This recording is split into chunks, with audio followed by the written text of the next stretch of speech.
Good morning बंधुरा welcome back to my channel. आमी प्रियंका आबार चले एसेছি একটা নতুন ব্লগ নিয়ে। আশা করছি তোমরা সবাই খুব ভালো আছো, আমিও কিন্তু বেশ আছি।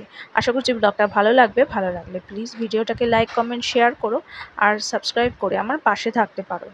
আজকে বুধবার, ঘড়িতে বাজে ওই এখন সকাল 7:15। তো তোমরা তো জানোই, এর আগেও আমি শেয়ার করেছি যে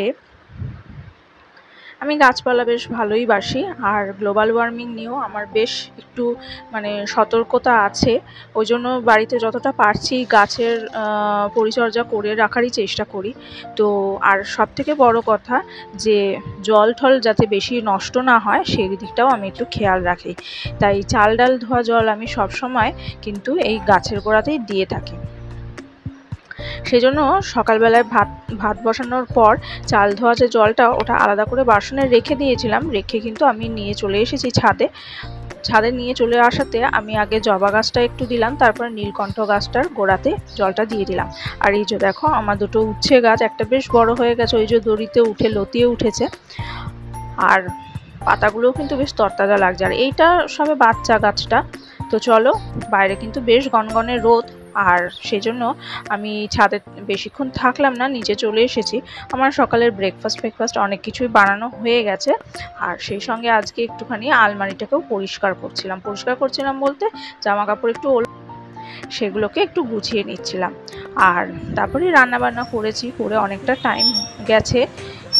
এখন বিকেলবেলা, ঘড়িতে বাজে ওই 5:45। প্রিয়াংশ এখন চলে এসেছে পার্কে। 5:45 নয়, 5:30 বাজে। তো পার্কে ভাবছিলাম আসার আগে যে প্রচণ্ড গরম, আর সত্যি কথা এটা যে কটা দিন ধরে প্রচণ্ড গরম ছেড়েছে।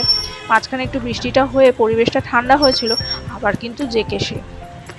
কিন্তু আজকে দেখো পার্কে কিন্তু বাচ্চার খামতি নেই। আর ওই যে প্রচুর বাচ্চা ওখানে মেরিগো রাউন্ড খেলছে, কেউ স্লিপ চড়ছে। আর এই যে দেখো এই ছেলেটা কিন্তু দাঁড়িয়েই দোলনাটা চড়ছে।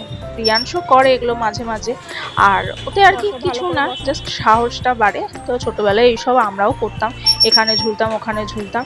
আর এই দোলনাটা কিন্তু ওর বিশেষ পছন্দের। প্রথমে উঠে সুইংটা চড়লো, তারপরে যেই দেখলো যে এটা ফাঁকা হয়েছে, প্রথমে কিন্তু ভিড় ছিল, তারপরে যেই দেখলো যে এটা ফাঁকা হয়েছে ও দৌড়ে চলে এসেছে। তো দেখতেই পাচ্ছ, শুধু বাচ্চা না, বাচ্চাদের সঙ্গে তাদের গার্জিয়ানরাও রয়েছে। আজকে কিন্তু পার্কে বেশ ভিড়। আমি বাড়ি থেকে বেরোনোর আগে যে বলছিলাম যে প্রচণ্ড গরম, ঘামে ঘেমে যাব, জামা কাপড় পুরো ঘেমে যাবে, কিন্তু এসে দেখছি যে না, ভালোই লাগছে। চারিদিকে বাচ্চাদের কোলাহল, এগুলো তো শুনতে ভালোই লাগে বলো। আর এই যে দেখো চারপাশের গাছপালাটা একেবারে একদম গুমোট হয়ে রয়েছে। আর পাশের ওই যে দেখছো রাস্তাটাতে কেমন হুস হুস করে গাড়ি চলেই যাচ্ছে।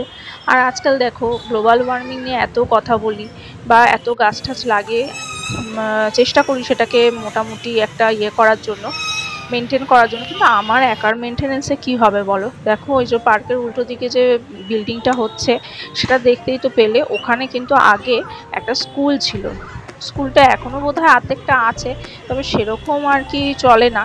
তো কিছু বাচ্চা যায়, তবে এখানে ফাঁকা জায়গা না কি একটা যে ছিল সেটাকে হচ্ছে এখন বিল্ডিং বানিয়ে ফেলা হচ্ছে। তো পার্কেও বেশ কিছুক্ষণ ছিল। তারপরে আমার একটু কাজ ছিল বলে আমি বললাম যে চল আজকে চলে যাই, কালকে প্রমিস করছি তোকে আজ একটু আগে নিয়ে আসবো, অনেকক্ষণ থাকবো।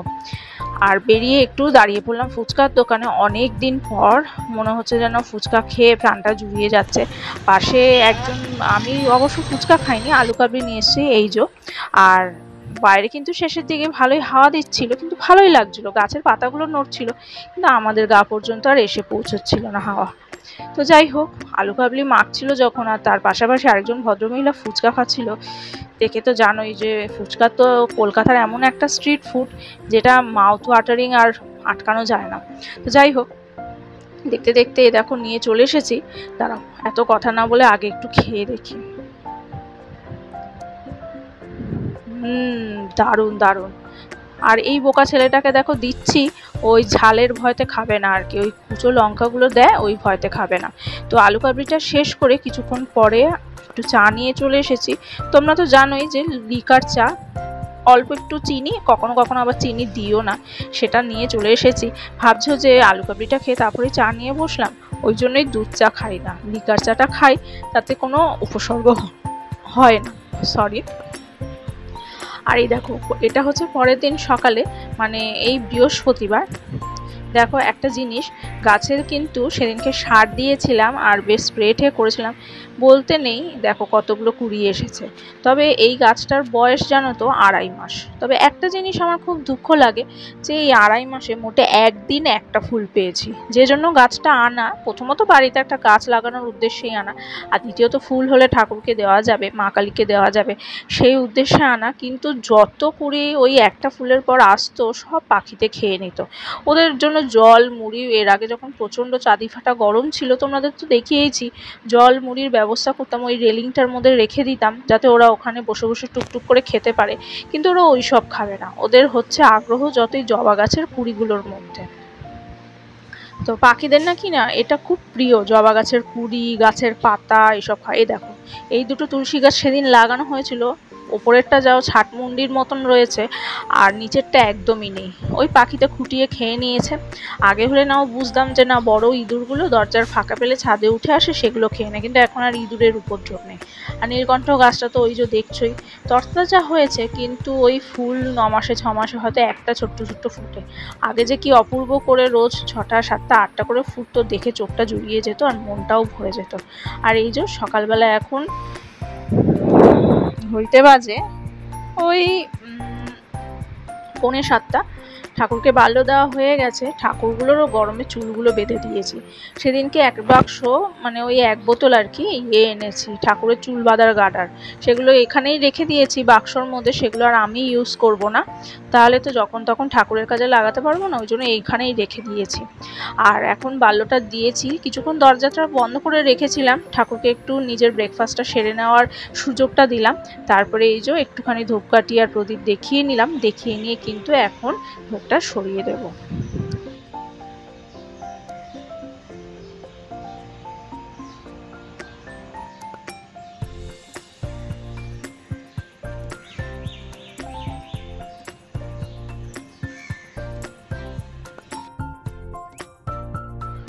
আর এই যে দুপুরবেলা তারপরে অনেকটা সময় কাটিয়ে রান্না বান্না সমস্ত কাজ শেষ করে চলে এসেছি ঘরে, এই যেটা করাই আর কি, তোমরা তো দেখেছো। আর এখন সামার অ্যাক্টিভিটি তো কিছু করাতেই হয়, দেখেছো কীরকম বদমাইশি করছে, সোজা না গিয়ে কাজটা ফিনিশ না করে চেয়ারের নিচে শুয়েই পড়লো, পড়েও আবার উকি দিয়ে দেখছে, ও বুঝতে পারছে যে ওকে ক্যামেরাবন্দি করছি, ওই জন্য উকি দিয়ে দেখছে। তো এই অ্যাক্টিভিটিটাও, এইসব অ্যাক্টিভিটিগুলো করাই আসল কথা, হচ্ছে ওর যে মাঝে মাঝে খুব রাগ জেদটা দেখায়, সেইগুলো যাতে কাম ডাউন করাতে পারি সেইগুলোর জন্যই। আর কিছু কিছু ফিজিক্যাল অ্যাক্টিভিটি হওয়া তো ভালোই, কারণ সেগুলো করলে আর কি যত শরীরের মধ্যে যত অ্যাসিডিটি গ্যাস যত কিছু ফর্ম করে সব কিছু একদম নির্মূল হতে পারে যাতে, সেই জন্যও তো করা দরকার, মানে ফিজিক্যালি অ্যাক্টিভ তো থাকা দরকারই, তাই না? তো এই জন্য কিছু কিছু অ্যাক্টিভিটি ওকে আমি মানে রোজই করাই, কিছু কিছু কেন অনেক কিছুই করাই। তো সেগুলো সবসময় তো আর শেয়ার করা যায় না বা ক্যামেরা বন্দি করা যায় না, বা বুঝতেই পারছো যে এইসব করতে করতে সবসময় অত ক্যামেরা হাতে নিয়ে ছোটাও যায় না, তাই শেয়ার করা যায় না আর কি। তাও কিছু কিছু জিনিস তোমাদের সাথে তো ভাগ করেইছি, তোমরা যারা আমার সাবস্ক্রাইবার বা নতুন যারা সাবস্ক্রাইব করেছো তারা আমার পুরনো ভিডিওগুলো দেখতে পারো। আর এই দেখো এক এক করে কিন্তু রিংগুলো ফিনিশ করে ফেলছে, ওকে যত বলছি তাড়াতাড়ি কর, এটা করে শেষ করলেই খেতে দিয়ে দেবো, তাড়াতাড়ি খেয়ে নিবি, ও তত দেখো চেয়ারের নিচে শুয়ে শুয়ে উকি দিয়ে দেখছে আর বদমাইশি করছে। তো ওর মতন অ্যাক্টিভিটি করতে থাকুক, ওর অ্যাক্টিভিটি শেষ হয়েই এসছে, এই নীল রিংটাই লাস্ট। তো যাই হোক, আর একটা কথা তার আগে ভিডিওটা শেষ করার আগে শেয়ার করি, এই কালার বারে এই রিংগুলো পরাতে এক সময় আমাকে ওকে যা শেখাতে কসরত করতে হয়েছিল কি আর বলবো। তো ভিডিওটা এই পর্যন্ত থাক, ভালো লাগলে একটা লাইক কমেন্ট শেয়ার করবেন।